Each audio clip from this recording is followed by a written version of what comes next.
I still remember Colonel Hayes's words that night. They echo in my mind like a prayer I used to believe in.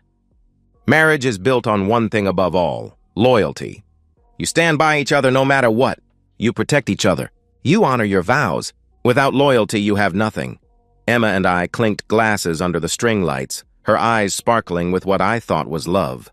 The words felt sacred, binding, true. Her father had raised her right, I thought. A decorated military veteran with 30 years of service, the kind of man who spoke in principles and expected the same from others. The kind of man who believed in honor above all else. I believed we had that honor. I was wrong. My name is Nathan Foster. I'm 34 years old, a senior logistics analyst at a freight company. Steady income, reliable career, the kind of man who plans meticulously and values loyalty above all else. I'm calm, methodical, deliberate. The kind of husband who remembers anniversaries and keeps his promises. Emma is 31. Was 31 when our marriage meant something. She hasn't worked since our second year of marriage. I want to focus on us, she said. Those green eyes I fell in love with looking up at me with such sincerity. Build our home, I agreed without hesitation. That sounds perfect. We can make this work. I made enough to support us both. And we lived comfortably in a modest 2-story house I'd bought before we married, my investment in our future. We met at a mutual friend's cookout, bonded over shared love of hiking and old westerns. She'd laugh at the corniest John Wayne lines, curl up against me during Sunday afternoon movie marathons. We dated for 2 years, married in a beautiful outdoor ceremony surrounded by family and friends who believed in us. No children yet. Emma said she wasn't ready, wanted to focus on building our foundation first. I respected that. I thought we had all the time in the world. For 4 years, I believed we had that loyalty Colonel Hayes spoke about. Life was good. Weekend hikes through mountain trails, quiet dinners where we actually talked to each other, movie marathons with old westerns playing on the TV while Emma made her comments about every plot twist. She was my partner, my confidant, my future. I worked long hours but came home to warmth, to laughter, to a woman who seemed content with the life we'd built together. But year 5 brought changes, subtle at first like shadows creeping across a sunny room. Emma growing distant, intimacy dwindling to nothing, always tired, always distracted. She started taking frequent shopping trips that lasted hours with no bags to show for them. Girls' nights became routine, 2 or 3 times a week, always with friends I'd never heard her mention before. Her phone became a fortress. Always face down when she was home, password protected where it never had been before. She showered immediately after coming home from these mysterious outings, washing away traces of wherever she'd really been. She smiled less, touched me less, seemed somewhere else even when we sat together on the couch watching those old movies that used to make her laugh. I noticed everything. I'm methodical by nature, detail-oriented. It's what makes me good at my job. I cataloged inconsistencies like data points in a spreadsheet, receipts that didn't match her stories, perfume that smelled different when she returned home. Laughter I heard through the phone before she quickly hung up when I entered the room. The woman who used to greet me at the door with a kiss now barely looked up from her phone when I came home. Conversations became surface level, functional, grocery lists and utility bills instead of dreams and inside jokes. The life we'd built felt like a stage set, beautiful from a distance but hollow when you got close enough to see behind the facade. I didn't confront her. Not yet. That's not how I operate. I watched. I waited. I paid attention. I treated my suspicions like a case study, gathering evidence, looking for patterns, building a complete picture before making any moves. One night, as Emma slept beside me in our bed that had become as cold as a morgue, I lay awake staring at the ceiling. The digital clock cast red numbers across the darkness. 2:47 a.m. I thought about Colonel Hayes's speech from our wedding night. About loyalty, about vows, about what happens when someone breaks them. My suspicions had grown into certainty, the kind of certainty that sits in your chest like a stone, cold and heavy and undeniable. I just needed proof. I needed to see it with my own eyes before I decided what to do about it. But even then, lying in the darkness next to a woman who had become a stranger, I already knew one thing. Betrayal demanded consequences. And those consequences would be as deliberate and methodical as everything else I did in life. For 4 years, I believed we had loyalty. I was wrong. And by the time I discovered the truth, it was already too late. For her. The phone rang at 3:47 p.m. on a Tuesday. I remember the exact time because I'd just finished reviewing shipment schedules for the Portland route. And I always checked the clock when completing tasks, a habit that would become more important than I could have imagined. Unknown number. I almost let it go to voicemail, but something made me answer. "Is this Nathan Foster?" the voice asked. It was official, clipped, professional in that way that immediately sets your nerves on edge. "Yes, who is this?" I replied. "This is 911 Emergency Services, sir. Your wife, Emma Foster, has been shot. She's been transported to Mercy General Hospital. Her condition is critical. You should come immediately." The words hit me like physical blows. The spreadsheet on my computer screen blurred. My chair seemed to tilt sideways. "Shot? How? Who? What happened?" I stammered. "We'll explain when you arrive, sir." "Please come to the hospital," the operator responded. The line went dead. I stared at my phone, the screen still showing the call duration. 47 seconds. 47 seconds to learn that your wife has been shot. 47 seconds for your entire world to shift on its axis. I grabbed my keys with hands that I forced to stay steady, told my manager there was a family emergency, and walked, didn't run, to my car. Running would have drawn attention, questions, concerned coworkers wanting to help. I needed to be alone with my thoughts during the 20-minute drive to the hospital. My mind raced during that drive, but not in panic.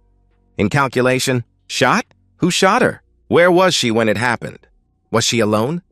The questions formed orderly lines in my head, waiting for answers that I somehow knew would change everything.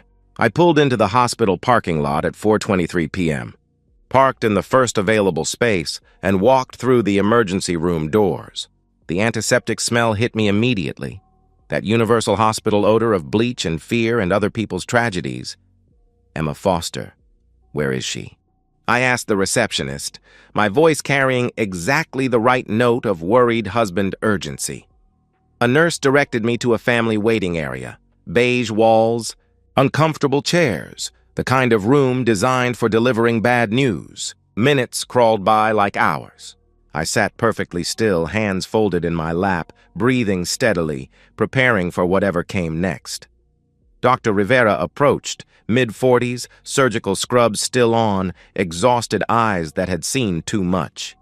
His badge read, "Emergency Surgery." "Mr. Foster?" he called. I stood.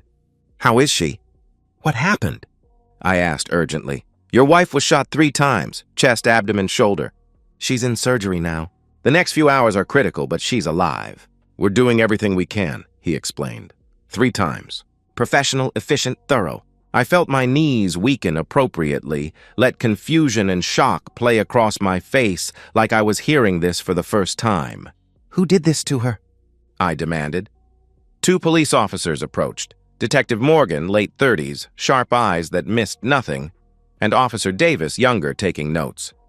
They moved like people who delivered life-changing news for a living. "Mr. Foster, we need to talk," Detective Morgan said, her voice measured, serious, giving nothing away. We sat in a private room down the hall.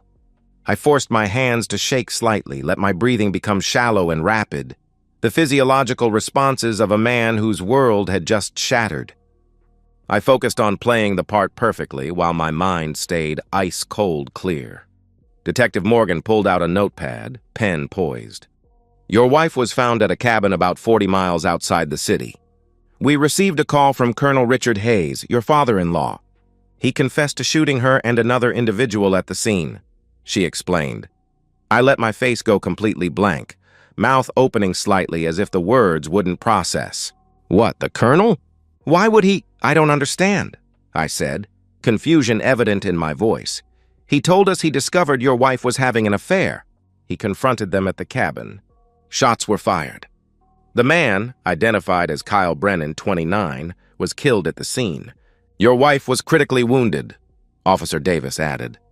Silence hung heavy in the small room. I let it stretch, leaning forward slightly as if trying to grasp something that wouldn't take shape in my mind. Perfect confusion. Perfect shock. An affair? My voice cracked convincingly on the word. Emma was having an affair? Officer Davis leaned forward, pen ready. You didn't know? He asked.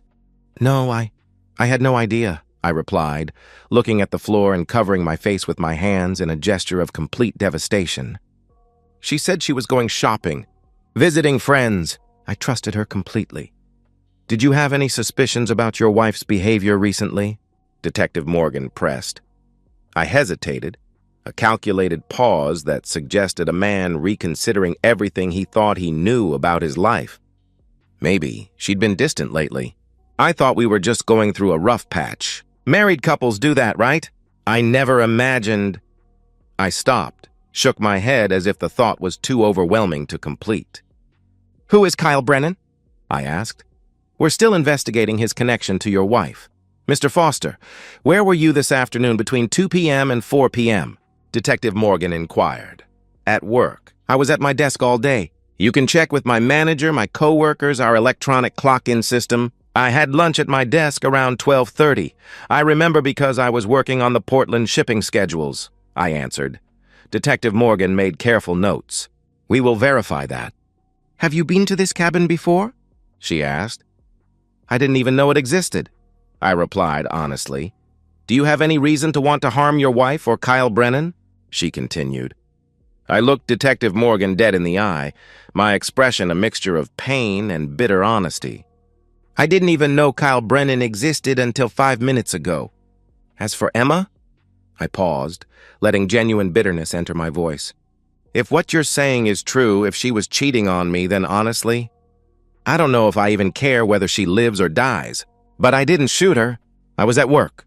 I was always at work? The detectives exchanged glances. The statement was cold but believable. A betrayed husband's raw honesty, the kind of brutal truth that people tell when their world collapses. Detective Morgan closed her notepad.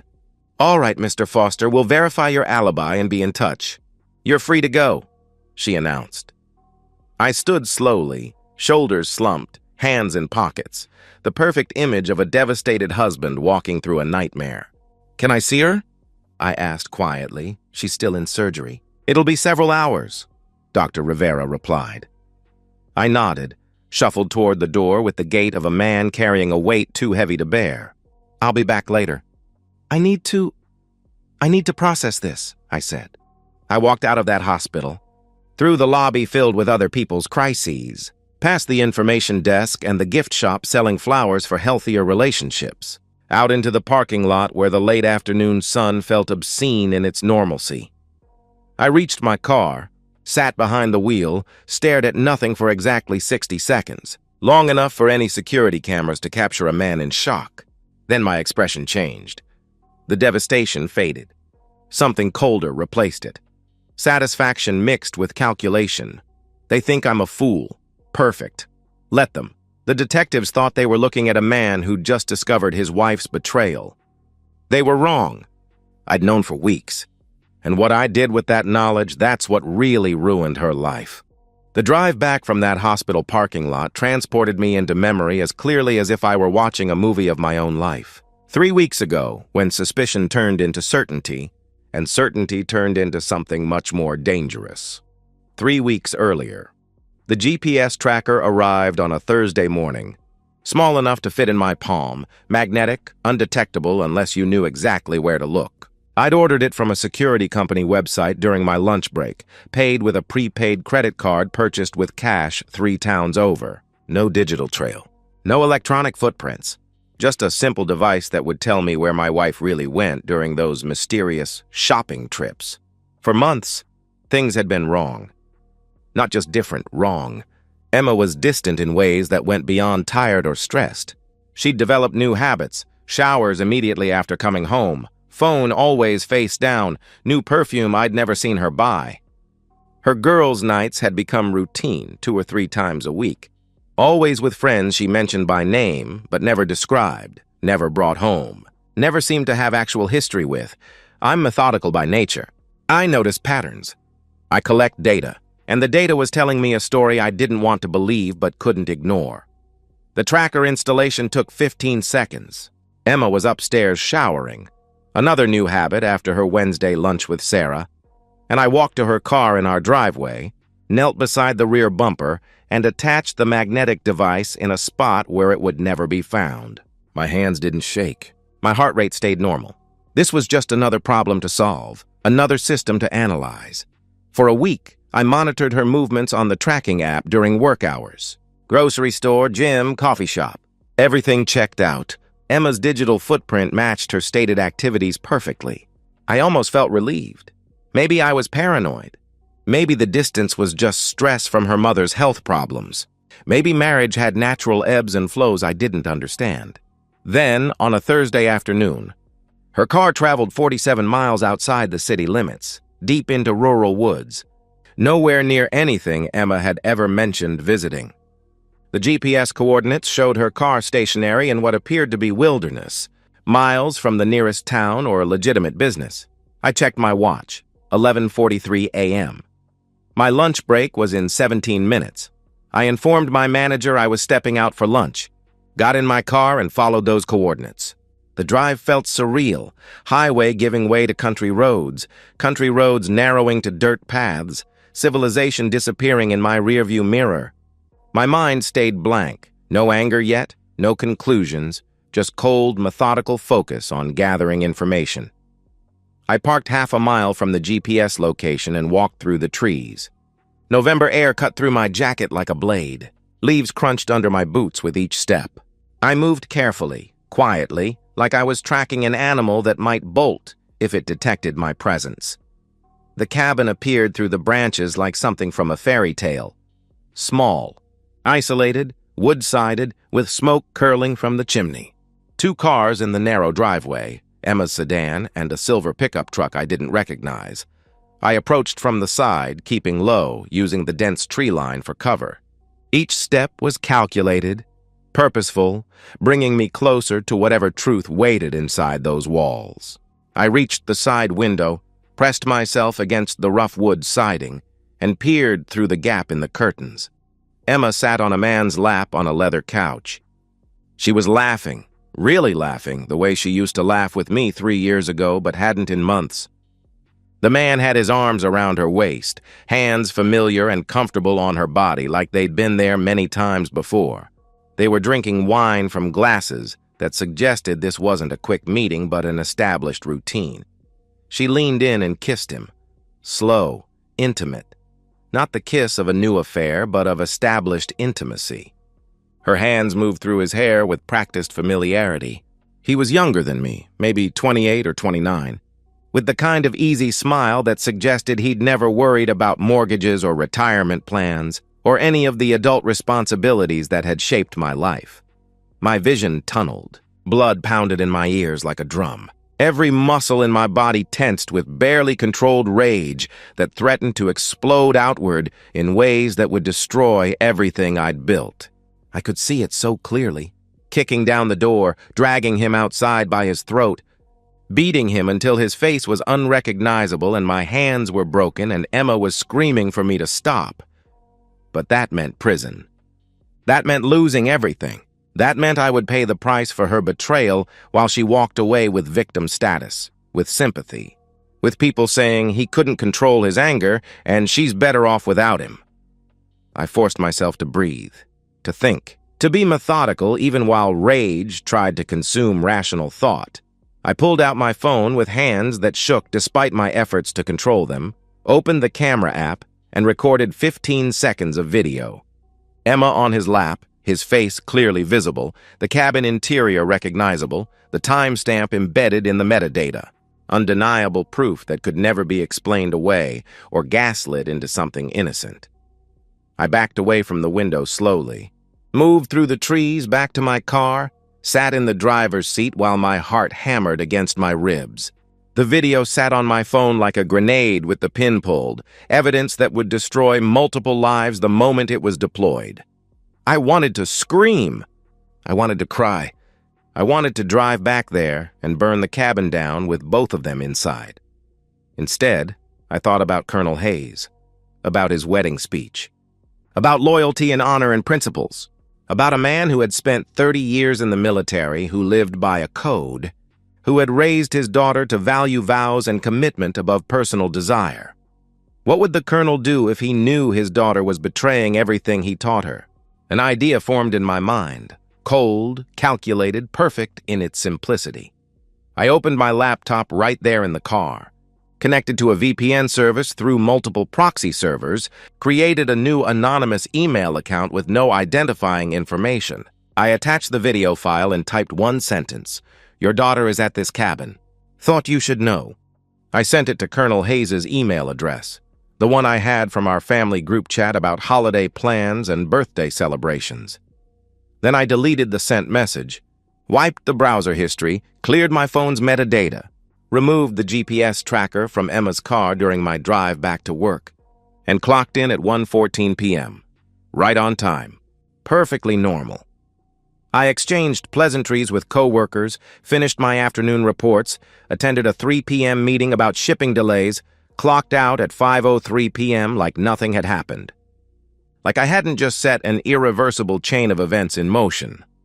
That night, Emma came home at 8:47 p.m., smelling faintly of cologne that wasn't mine and shower soap that wasn't ours. "How was your day?" she asked, kissing my cheek with lips that had been on another man hours earlier. "Same as always," I replied, smiling naturally, easily. "How was yours?" "Good. Just ran some errands with Sarah. I'm exhausted," she responded, the lie rolling off her tongue with practiced ease. I watched her walk upstairs to shower, washing away evidence, destroying proof, continuing the lie that had become her default mode of operation. Every step she took felt like another nail in her own coffin. I poured myself a whiskey, sat on our couch, and waited for the inevitable. I didn't know when the colonel would act. Maybe that night. Maybe the next day. Maybe he'd try to talk to Emma first, give her a chance to explain. Maybe he'd confront me, demand to know if I was aware of what his daughter was doing. But I knew one thing with absolute certainty. If he did act, I'd be exactly where I needed to be, at work. Innocent, uninvolved, with an alibi no one could break. Back to the present. Over the following week, I was questioned 3 more times. Each interrogation followed the same methodical pattern. Detective Morgan and Officer Davis probing for inconsistencies, testing my story, watching my body language for tells that would reveal deception. I provided calm, detailed answers that never contradicted, never wavered, never strayed from the simple truth. I was at work when my wife was shot. I knew nothing about her affair, and I was as shocked as anyone by the colonel's actions. Detective Morgan wasn't easily satisfied. She was thorough, persistent, the kind of investigator who solved cases through patience and attention to detail. She verified every element of my life. My work manager confirmed the timeline. Nathan Foster clocked in at 8:47 a.m. on the day of the shooting, took lunch at his desk from 12:30 to 1:15 p.m., worked continuously until 5:03 p.m. Security footage showed me in the break room, microwaving leftover pasta, sitting at my desk reviewing shipping schedules, attending a brief meeting with the Portland logistics team at 3 p.m. My computer logs showed continuous activity throughout the day. Emails sent, reports filed, system logins every 15 minutes like clockwork. Coworkers confirmed seeing me throughout the day. Jennifer from accounting remembered discussing invoice discrepancies with me at 2:15 p.m. Mark from transportation recalled my input during the afternoon meeting about delivery route optimization. Ordinary interactions that created an unshakable timeline of innocence. They pulled my phone records going back 6 months. No calls or texts to Colonel Hayes except routine family communications, birthday wishes, holiday plans, the mundane digital traces of normal in-law relationships. No calls to the cabin location. No suspicious outgoing messages on the day of the shooting or in the weeks leading up to it.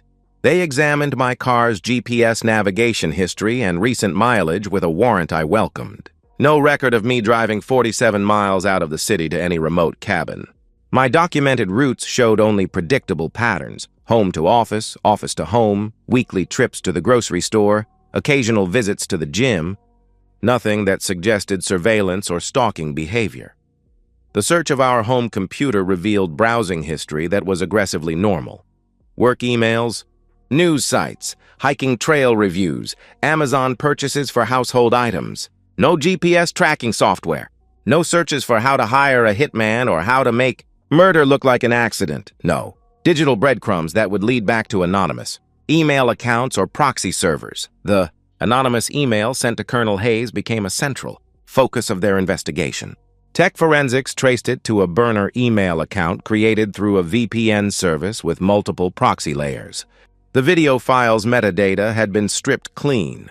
No identifying information about whose phone recorded it, when it was taken, or what device uploaded it.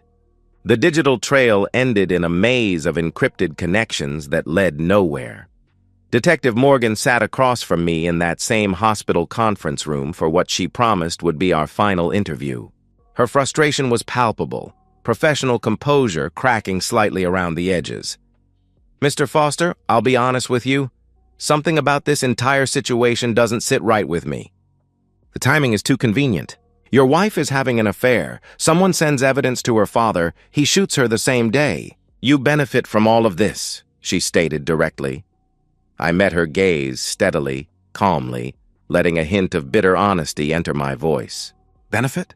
My wife is in the hospital with permanent injuries that will affect her for the rest of her life. My father-in-law is facing murder charges. My marriage is destroyed. My reputation in this community is ruined. What about any of this benefits me?" I replied.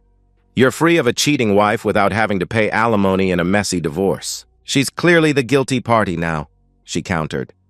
"I could have just divorced her. I didn't need her shot to end my marriage. Detective, if I wanted to hurt Emma, I had plenty of legal options that wouldn't have involved my father-in-law committing crimes," I responded.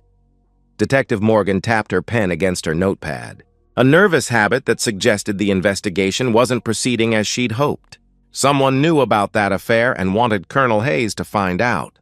Someone with access to that cabin, someone who could document what was happening there. "Who would do something like that?" she pressed. I shrugged, maintaining perfect eye contact. "Maybe Kyle's wife, if he has one. Maybe a friend who knew about them and disapproved. Maybe a neighbor who saw cars at the cabin and got suspicious. Maybe someone with a personal grudge against Emma or Kyle. I don't know, Detective. I wish I did. But it wasn't me. I was at work, surrounded by witnesses, doing my job like any other Tuesday," I answered. "Your alibi is perfect, Mr. Foster.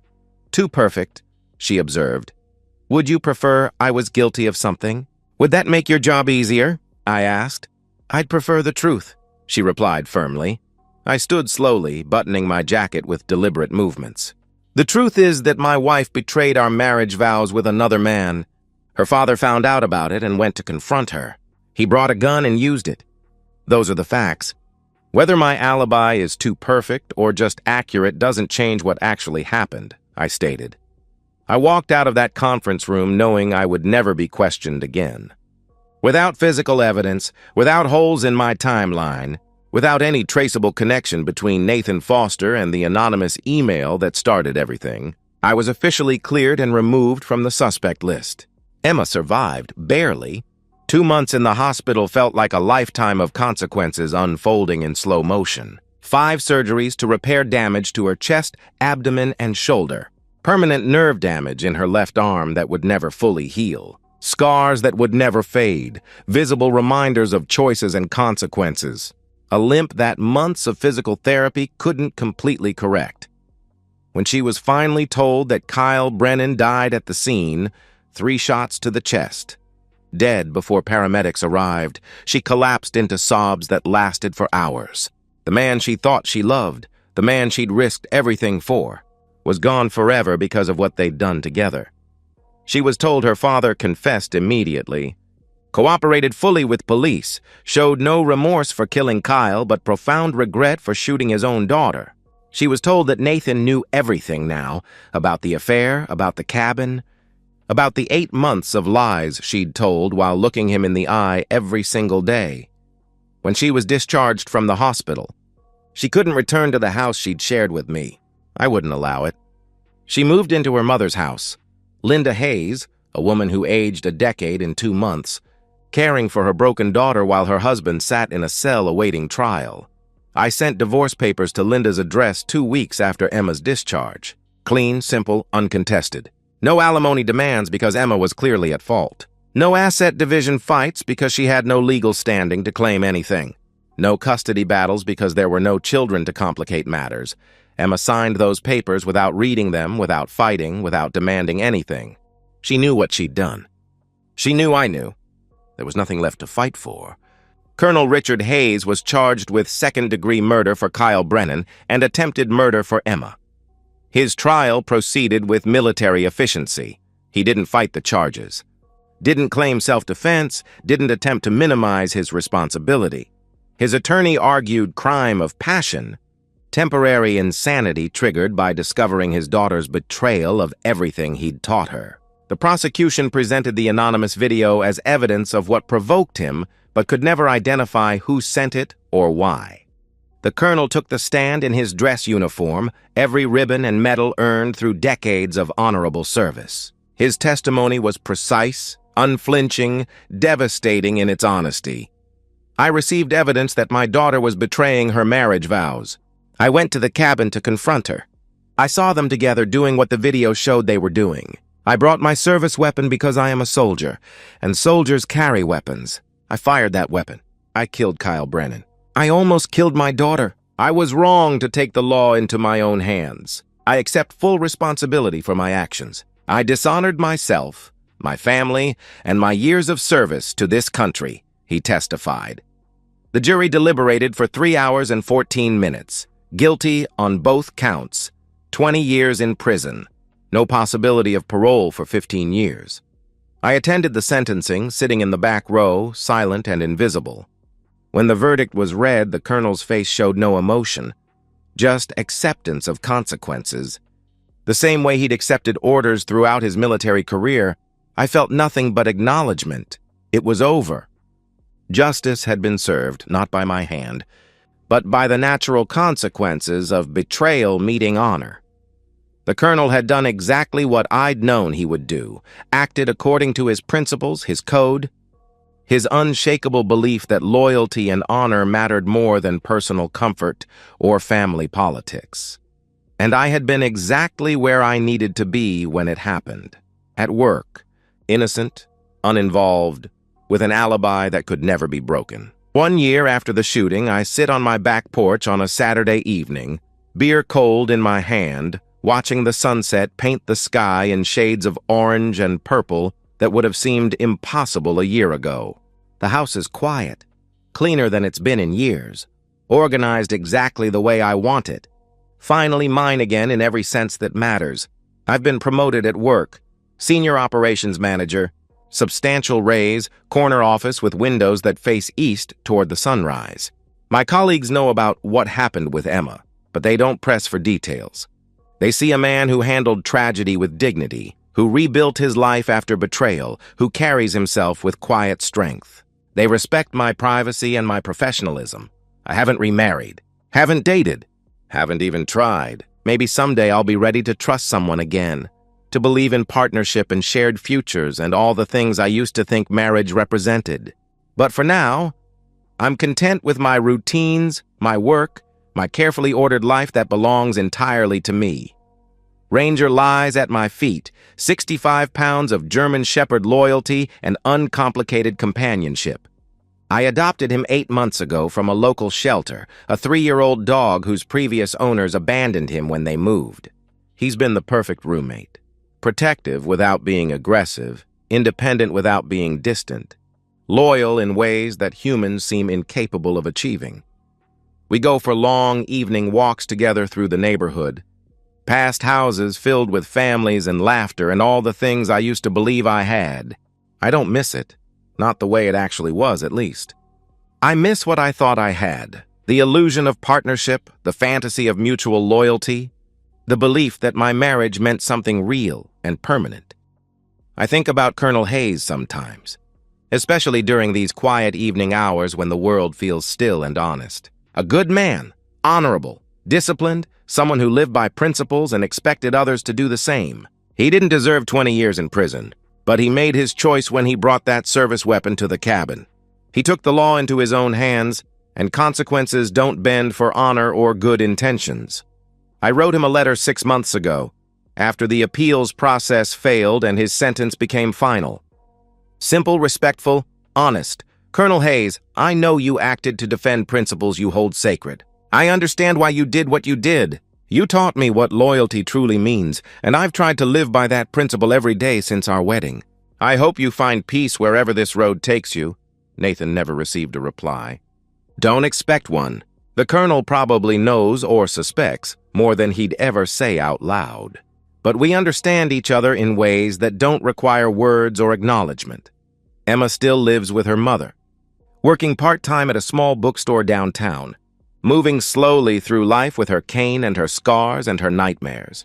Linda Hayes looks 20 years older now, caring for a daughter who will never fully heal while visiting a husband who will likely die in prison. Emma tried reaching out one more time. 3 months ago, another handwritten letter delivered to my mailbox. I burned it without reading past the first line. There was nothing left to say, nothing left to explain, nothing that could change what she'd done or what I'd done about it. Kyle Brennan's parents sued Emma's estate for wrongful death. She had nothing to give them. No assets, no savings, just medical debt and physical damage and the ruins of a life she'd destroyed with her own choices. They settled for a handwritten apology letter, tears staining the paper, worth nothing but acknowledgement of responsibility. I finish my beer, set the bottle down gently on the porch railing. Ranger lifts his head, tail wagging expectantly, ready for our evening walk through streets that feel safe and familiar and mine. Come on, buddy. Let's go, I say to him. We step off the porch together into the cool evening air. I breathe deep, free, unburdened, at peace with every decision I made throughout this entire ordeal. Some nights, when sleep comes slowly, I think about that 15-second video, about the anonymous email that started everything, about the chain of events I set in motion, about whether I should feel guilty for what happened to Emma, to Kyle, to the colonel. I don't. Not even a little. She made her choices when she decided 8 months of betrayal was worth more than 5 years of marriage. The colonel made his when he brought violence to solve a problem that could have been handled with words. I just provided information and let consequences unfold naturally, organically, according to the principles of honor and loyalty that should govern how people treat each other. I raise my empty bottle toward the fading sunset. Speak quietly to the twilight, to loyalty. Ranger barks once, sharp, certain, affirming. I smile, the first completely genuine smile in over a year. Yeah, buddy. To loyalty, I reply. We walk together into the gathering darkness, two loyal companions moving forward, leaving the wreckage of broken vows and shattered trust far behind us where it belongs, where it can never touch us again.